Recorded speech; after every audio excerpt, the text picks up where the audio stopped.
Hey, welcome into the Sing Truth Podcast. Mark Schlereth alongside my partner, Mike Evans. And what is this, week 16?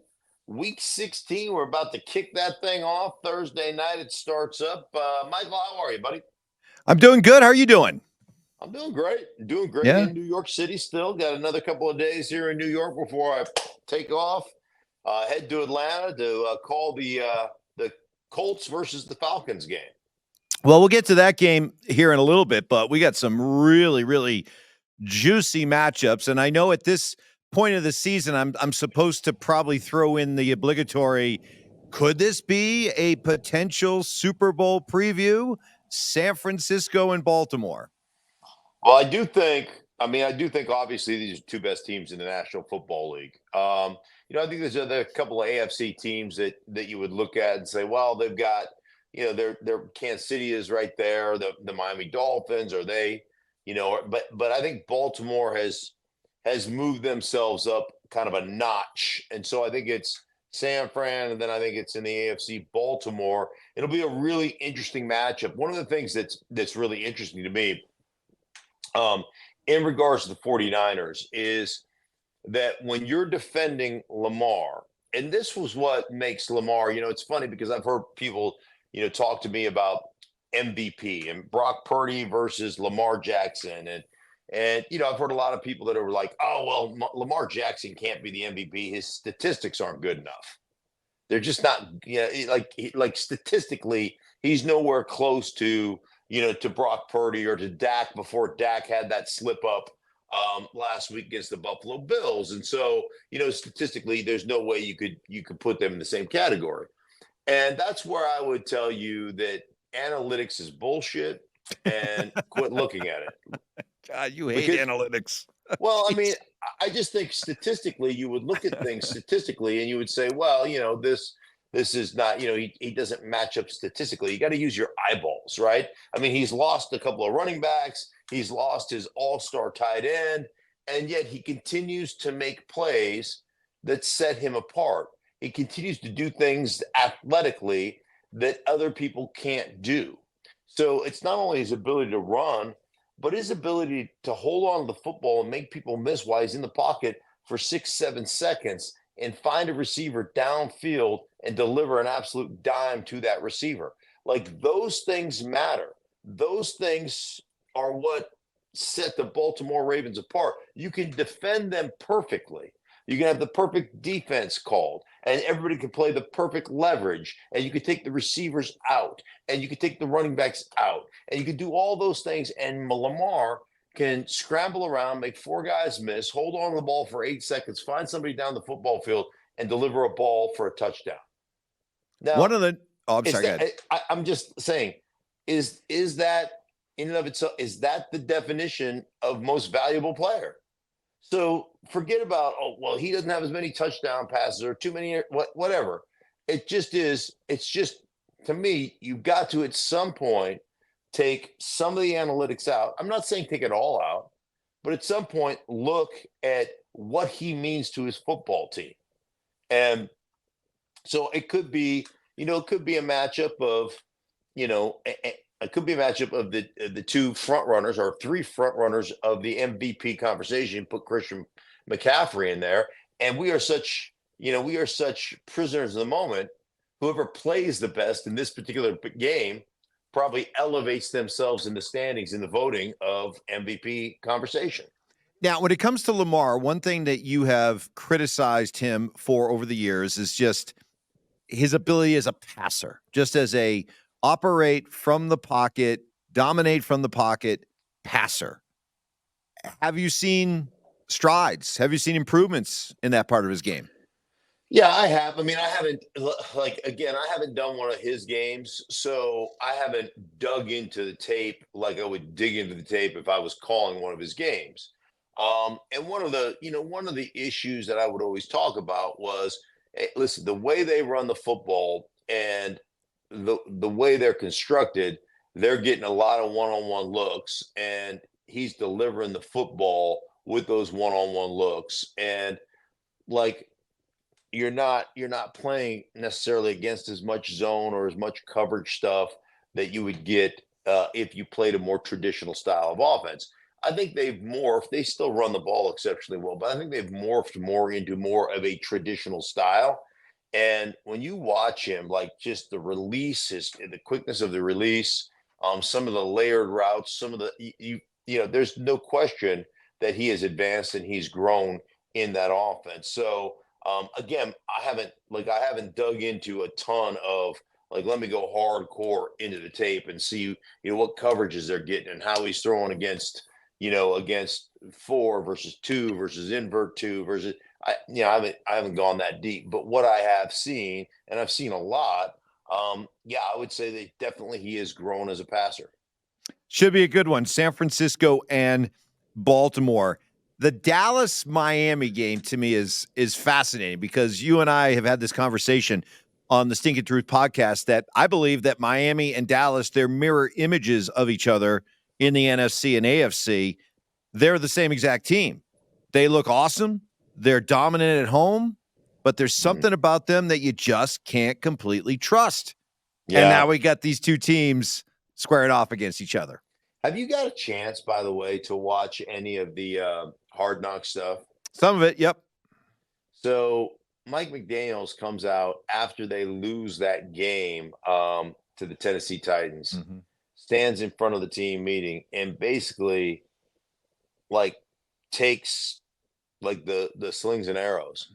Like he's just like, hey man, I'm the one. I call a horrible play here. We got 0 and I called this play, and like I'm taking responsibility for my screw up as a coach, and I didn't put you guys in the best positions and all that, and we all have to be better, but man, I love it when a coach will accept that responsibility and say, man, I've got to be better for you guys. I love that aspect of it. Now, we'll see if it translates to them being better on the road, because you can't lose a game against Tennessee, regardless if your coach calls a couple of bad plays or not. You got to be better than that, right? You've got to be able to do those things on the road. These are two teams that on the road, they don't even look close to what they are at home. Dallas especially. Like if I'm going to weigh this thing out for me, like Dallas is going to have to go on the road in the playoffs. Dallas has got to prove to somebody that they can go on the road. They went on the road to San Francisco, got absolutely shellacked. They went on the road, to Buffalo, got shellacked.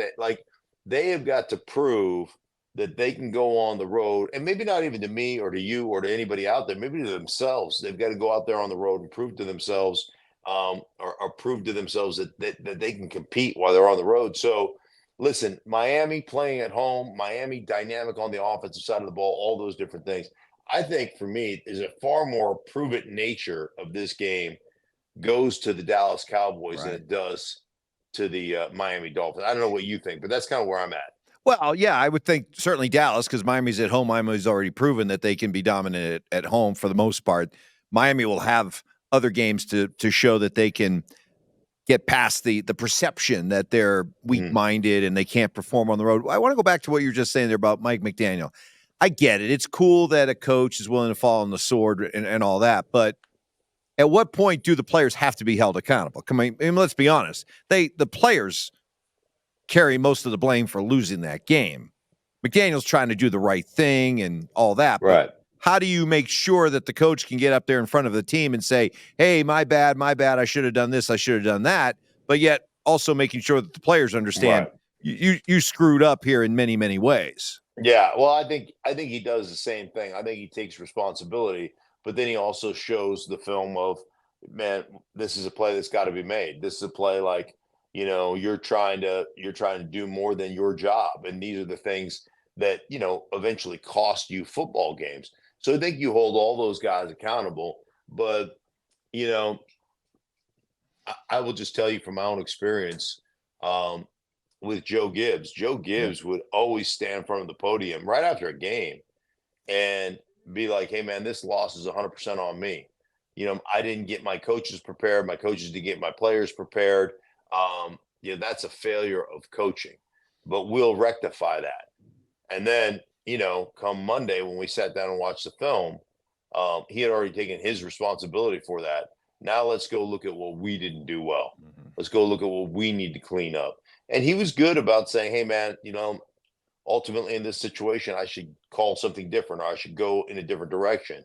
But then, you were always held accountable for the way you played and always held accountable for, what went on Sunday during the game. Philadelphia and the Giants. So what's going on with Philly, especially after the loss to Seattle, in which Jalen Hurts comes out and says, we weren't committed enough? Yeah, Yikes. Now you can, where does that rank on the we choked, we quit?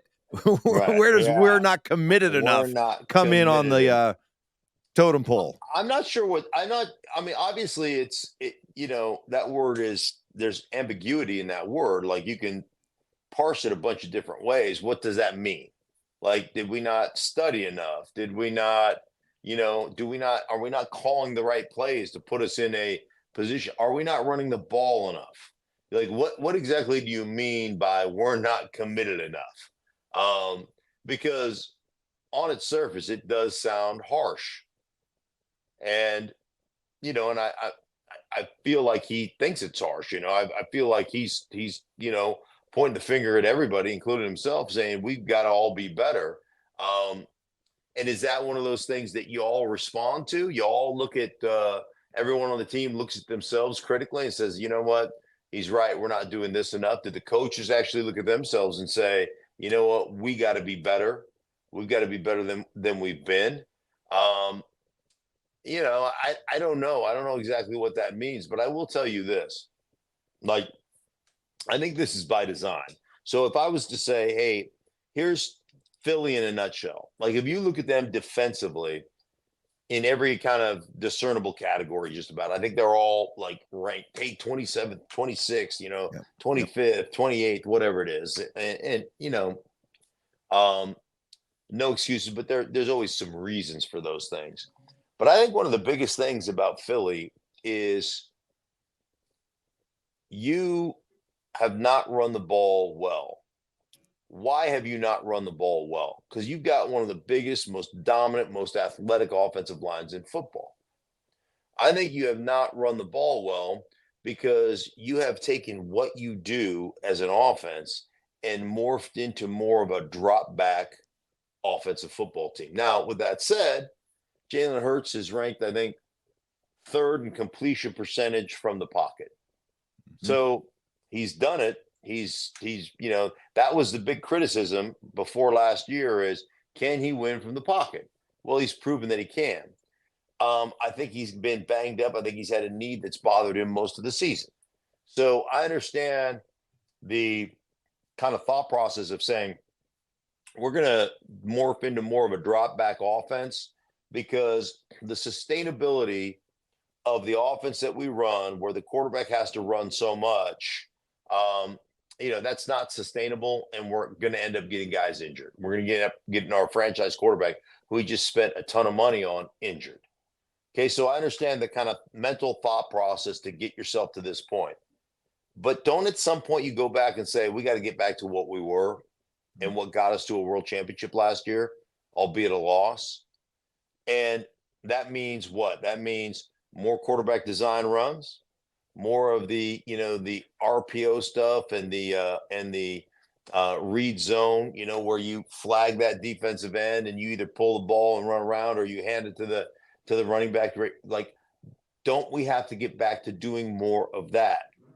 And then I would ask you this: if you got back to doing more of that, and you got to the point where you controlled the tempo and you controlled the time of possession a little bit better, and the other team started having to take more chances on the offensive side of the ball, would that increase your statistic, rankings on defense? Would you get to the quarterback more? Would you be able to, create more sacks? Would you be able to create more turnovers based upon pressures and getting to the ball and sacking the quarterback and all those things? So I would tell you that I think that that's a big part of what's going on defensively for them. Now, they've already changed from Sean Desai to Matt Patricia. He's got the pencil behind his ear, but it really didn't make any difference. That pencil, which is shocking that it didn't make any difference. So at some point, isn't it the complementary nature of football? Don't you have to start going and doing what you did last year offensively to take some of that pressure off and to help them create some of those turnovers and create some of those situations where the other offense has to be more aggressive? Like, I think that's more of the cure for the Eagles than anything else. Well, they get the Giants at home, and you better win this game. Otherwise, there's going to be real panic with the Eagle fans as we come down the stretch here. But a couple games still left with the Giants, so they have a chance to get right and get things back on schedule for the playoffs. Aaron Rodgers coming out and saying, I'm likely not going to be back this year. And it's part of the issue is that I probably wouldn't get medically cleared anyway. What's going on here? Because for so long we were kind of being dragged along with the idea that he'd be able to come back this season. Now he's telling us that it was never really an option. The skeptic in me, the cynic in me, Stink, says this is somebody who just loves the attention, loves putting himself front and center, and was able to milk it for all it's worth. And now that we're actually getting down to the time where he was expected to play, hey, there was never really a chance that I was going to play. Really? I think we were all under the impression you were. Yeah, I think that maybe he was potentially using that as his own motivation to continue to train and to try to, to make this miraculous comeback and wanted to, beat the odds. And, and there's that, anti-vaccination, anti-immunization, or I am immunized, but not whatever it is. There is that snarkiness toward the media and toward the the powers that be, if you will. My first thought about this, and I've been saying he's not coming back this year from day one. Part of it would be egregious management. Now we kind of expect egregious management from the Jets. Maybe I'm just stating the obvious, but if the Jets allowed him to come back based upon the money they owe him and based upon the debacle that this year was, if they allowed him to come back and play at the end of the season, everybody on the Jets, including the owners, should be fired. That they should automatically relinquish their control of the New York Jets and they should be sold on the open market if you allowed him to come back. So I just don't think anybody's that stupid. And I don't think that Rodgers really was ever going to be cleared by the Jets or the Jets doctors. Like, if the Jets doctors were to clear you and you got hurt again, that would be medical malpractice. There's just no way anybody's going to allow that to happen. So, yeah, this whole thing was a farce, but we all kind of followed it, right? We all said, well, could it happen? And then you saw him walking without the boot on. Then you saw him throwing balls before games, and you're like, oh my gosh. And then there was a report last week that he played scout team linebacker and intercepted a pass. Like, was it actual scout team linebacker, or was it walkthrough and somebody just tossed him one? I don't know, but the whole thing seems a little bit like we got what do they call it, fish hooked or catfished. Catfished. We got catfished on that. Where would you place your optimism that, because he said that next year is not going to be his last year of football, that he plans on playing at least a couple more years. Do you share that same optimism? Yeah, I don't think there's any question that he is going to play again next year. And the year after? I don't know about the year after, but I think next year for sure. And it'll be interesting. Obviously, they're going to have to fix a few things that went wrong with the Jets. Defensively, they've been outstanding. Offensive line wise has not been good, but some of that, there's a lot of blame to go around on that side. Like, some of it is, do you have a quarterback to take advantage of matchups and slow down an offensive line? There's a lot of, slow down a defensive pass rush and all those different things and manage, get you in and out of checks and put yourself in the best position to exploit some of those weaknesses. So sometimes a lack of quarterback play can manifest itself in a lot of, poor offensive line play, poor running back play, poor wide receiver play because you don't have the right guy calling plays. So, or the right guy executing the play call. So, they weren't good. There's no question about it. But I do think that you can get a lot better um, based upon who's playing quarterback, especially those five guys up front. Game that we're looking forward to, Tampa Bay and Jacksonville. So you've got a Tampa Bay team that seems to be ascending, a Jacksonville team that really is struggling right now, and it just looks like Tampa might have that late speed to be able to win this division. I think you agree with me on that one. I guess my question is, do you look at Jacksonville as being in danger of coughing up their division lead? You've got Indy this weekend. Yeah. And Indy's breathing down their neck. Yeah, I mean, I don't think there's any question, and I don't know if Trevor Lawrence is going to play this week. If he's not, if he's healthy, a lot of questions about Trevor had the fumble that. I mean, you're just like, what's going on there? So yeah, Jacksonville seems to be reeling a little bit. Indianapolis, I like them, man. They're fast. They hit people.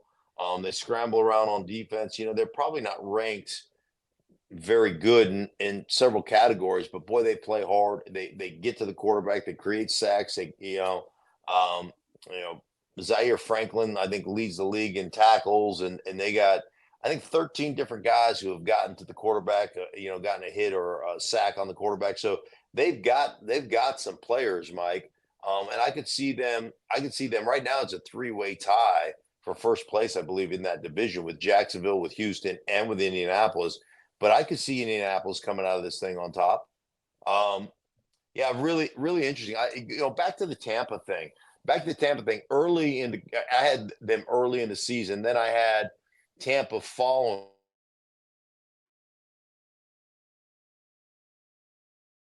of games where Tampa was the opponent. So I just broke down a game against Atlanta, a game against Carolina, where Tampa was the opponent.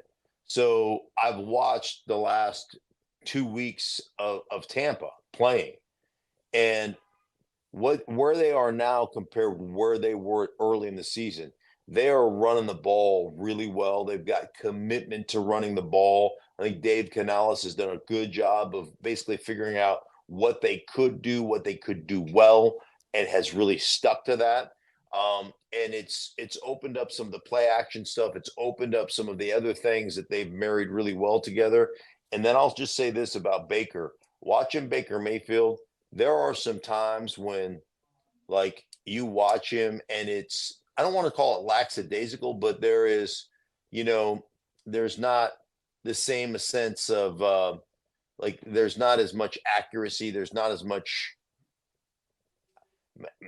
this is probably the wrong word, but urgency in the offense. And then when he's in critical moments, dude, he has been remarkable. End of the first half, end of the game, critical third downs, like accuracy wise and timing wise, and where he puts the ball has just been exceptional. Like, you've seen Baker Mayfield really kind of take this growth process, if you will. Yeah. And I don't think there's any question that, in my mind, that Tampa is the best team in the South. And they also happen to be, in my mind, the hottest team in the South. And so I think they win that NFC South. I think they lock that division up, and they're the representative from the NFC South. So is Baker playing himself into being the long-term answer there in Tampa now? He's going to play. Yeah, he's going to play himself into getting an opportunity to make, for them to decide, could he be our guy going forward? I think the way he's played here recently, like I said, in the last 3 or 4 weeks, man, I think he's been really, really good. So yeah, I think that I think Blake, and this was supposed to be. Remember, this was Tom Brady's gone, Gronk is gone, tear it down. We're way over the cap. We don't have the money. Blah blah blah blah blah. Let's just get a gap piece quarterback in here who's been with 3 different teams. This is his 4th different team. Like, we're just going to survive the season. See if we can be respectable, develop some young players, and then see where it goes. And then all of a sudden they're like, hey man, like this cat's playing pretty well, and Yep. and when we support him correctly, we got a chance to be decent. Yeah, I think they're gonna. I think they're just getting. They're. I think they're the best team in the South, and I think they're kind of peaking at the right time. I don't know if you saw it. Dean Blandino, the former head of officiating for the NFL, now a rules analyst on Fox, came out and said that there have been more offensive offside penalties called this year than in the previous 11 years combined. Right. So there's been a clear emphasis on calling it. The most celebrated one, the Kadarius Toney during the Kansas City game. Well, we saw it here in Denver last week when they had a guard line up that negated a touchdown. Blandino said that it's a point of emphasis because of the Philly tush push. Right. Why? Because a lot of people are complaining about it. Jason Kelsey got called the other day for moving the ball up. He moved it up a good foot or so. Like every center grabs it and moves it a little bit. And that's always been something. It's funny because I did a Philly game against Arizona and I did a Philly game against Washington. And both of the coaches said, hey, watch, this is a point of emphasis. I have alerted both officiating crews that Jason Kelsey does this all the time.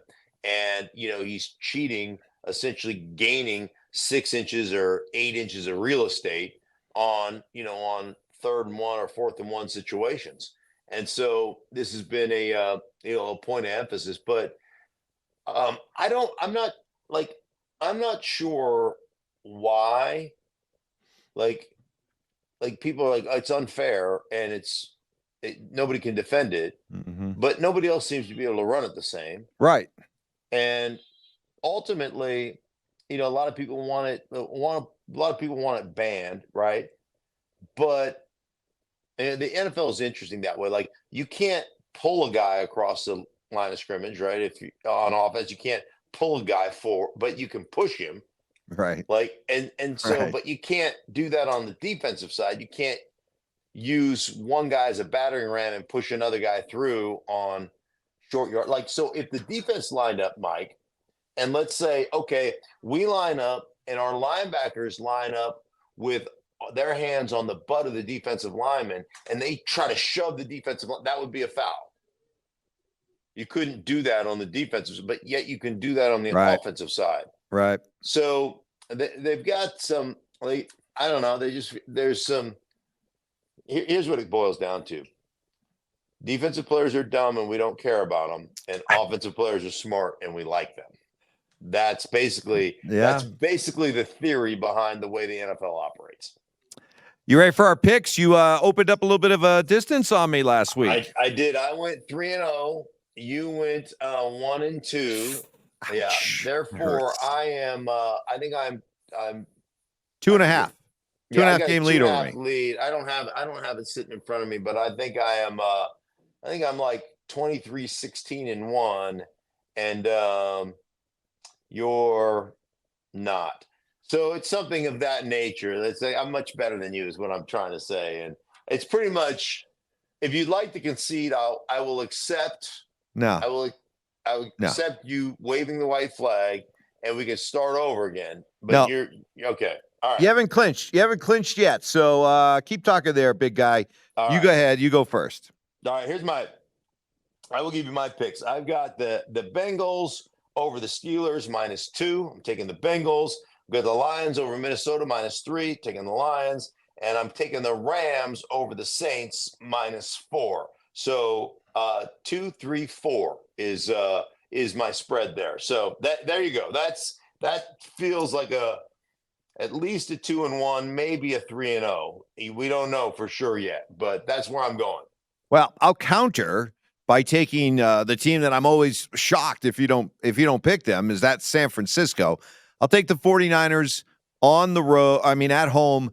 To continue to dominate Baltimore. This is not a knock against Baltimore. I just think that this stage of the season, going out on the road, might be a little bit difficult for them again. Because they were in Jacksonville last week and looked really good. Going back out on the road again, I think eventually that catches up with you. So I'll take San Francisco minus the 5.5. I'll take Miami in the battle of the underachievers. I'll take the Dolphins minus 1.5 against Dallas, and then I'll go with Chicago showing some fight down the stretch here. I'll take the Bears minus the 4 against Arizona. All right. I like it. I love it. All right. We'll see exactly how that goes. That feels like 1 and 2 again for you. Jeez. That's what it feels like. Anyhow. Hey, for everybody involved in the Stinky Truth, we thank you so much. Thank you for watching. If you enjoyed the video, please make sure you don't forget to give us a thumbs up. Subscribe to our channel for more content just like this. If you want to see more of our videos, you can also be sure to check out our playlist. Let us know exactly what you think in the comments below. We appreciate you guys so much for being a part of that. Don't forget to follow us on social media to stay up to date on our latest updates. Links are in the description. Thanks again for watching, and we'll see you in the next video.